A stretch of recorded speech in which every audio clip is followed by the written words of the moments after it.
Welcome, I'm Rabbi Phil Bressler of Beit Am in Corvallis, Oregon, and this is the daily summary video for the Kitzur Shulchan Aruch Yomi Daily Halacha Learning Project, covering the passage from Siman 80, Seif 1, to Siman 80, Seif 8.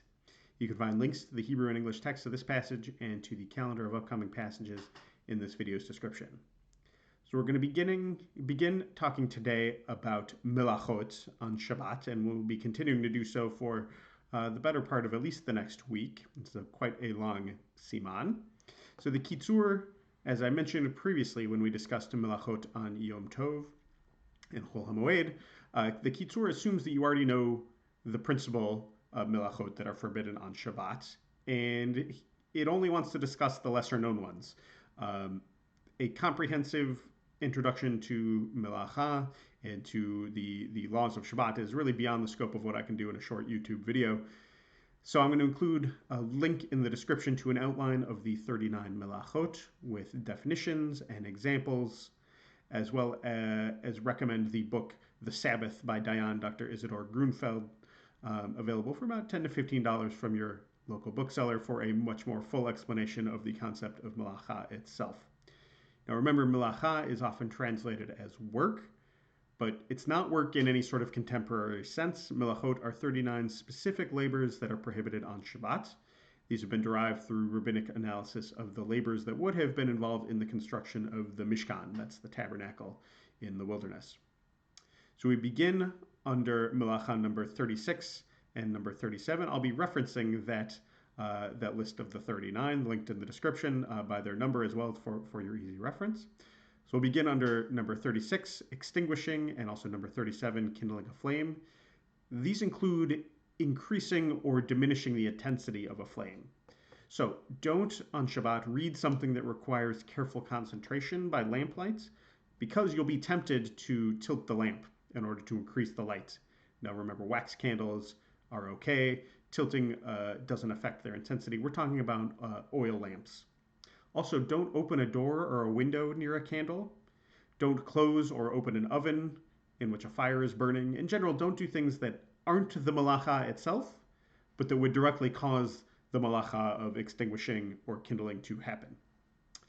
Under malacha number 11, baking or cooking, which technically means changing the property of a substance through heat. Some things to avoid: don't pour hot gravy onto your bread or your matzah. You should let the gravy cool off first. This is actually an extra stringency. Those things like bread and matzah are already baked, so their properties can't really be changed. But still, it's important to be careful about that. How hot is too hot? The term in halachic literature is yad soledet bo. Literally, the hand recoils from touching it. Something that is that hot that yad soledet bo, it is hot enough to cause cooking to happen. There are some other examples here: salt or spices going into hot food, pouring hot coffee or tea into sugar.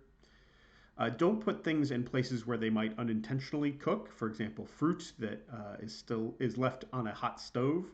Even though you're not trying to cook it, just the residual heat from the stove might perform that malacha. And don't wrap or insulate hot foods while they're still in the vessel in which they were cooked. We call that the kli rishon, literally the first vessel, the pot or the dish in which a food was cooked.